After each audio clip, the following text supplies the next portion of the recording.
Hey, good morning, friends. Mark Holmes here, and as always, thank you guys for watching, commenting, subscribing, and being part of the Joe Boo Sports Report, as well as my day job. So don't forget about my other channel. I'm going to be posting stuff more on there, especially when the season's over, because we won't have as much football to talk about. But anyway, forget that. Be that as it may.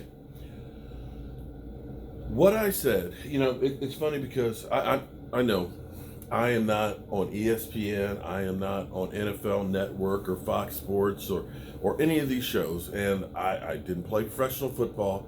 I am just a guy who loves watching football and a Monday morning quarterback. So, I understand that. I get that completely. So, go ahead and just say you're not credible. And that's fine. I'm okay with that. The funny thing is this. Monday, I don't normally do like film breakdown because people have said that you're not credible because you don't do film breakdown, but I like to leave that stuff for Vosh and the Law of Nations and things like that. I am a little different on this channel than others, but for me it was important to go through because a lot of people were saying, well, see, the Cowboys, they stopped throwing the football and they started using the run game.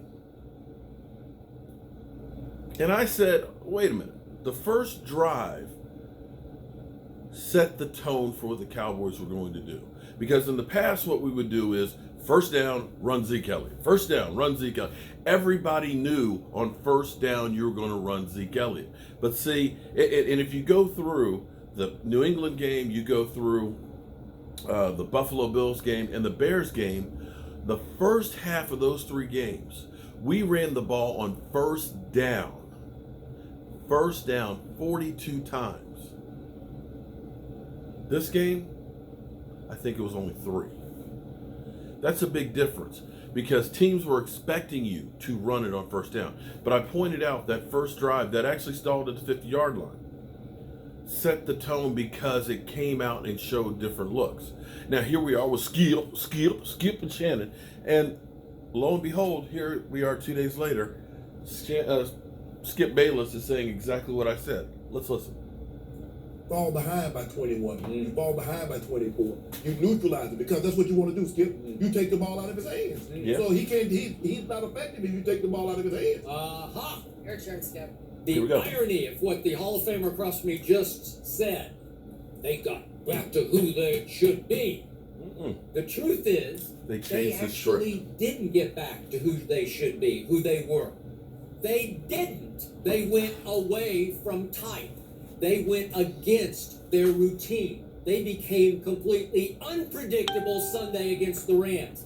They took Zeke out of the attack early on.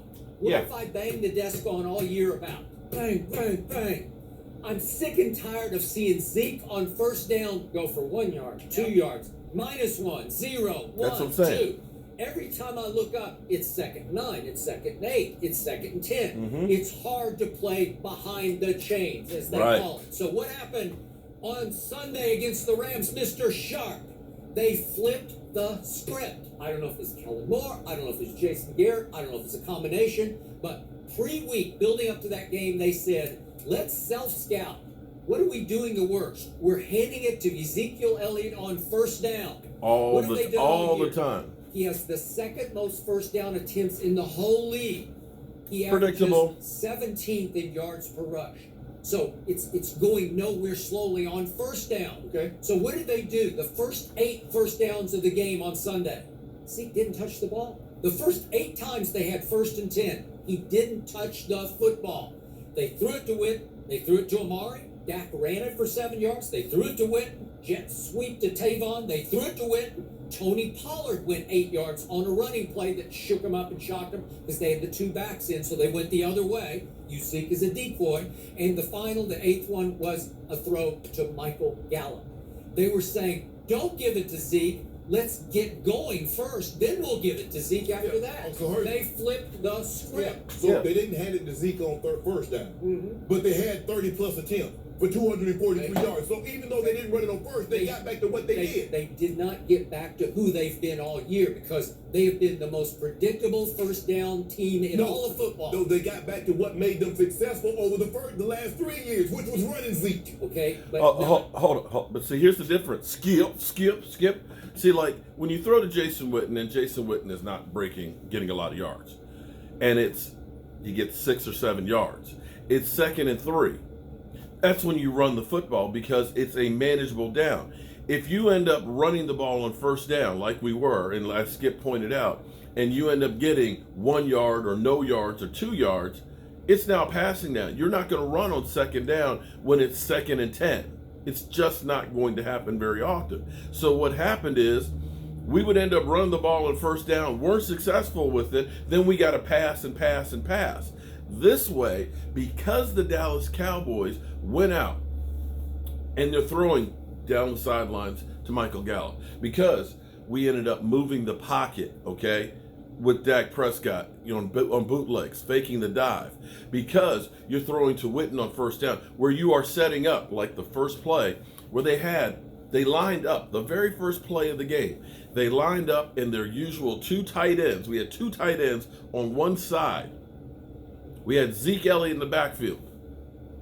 We got the ball on the 12-yard line. If you're the Rams, what are you expecting? You're expecting the Cowboys to do what they always do, run the football. But instead, they shifted out of that to an empty backfield. You end up splitting your tight end out.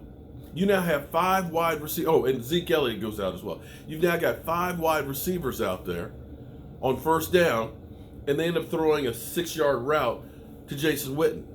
So now, it's 2nd and 4, as opposed to 2nd and 9 or 2nd and 8.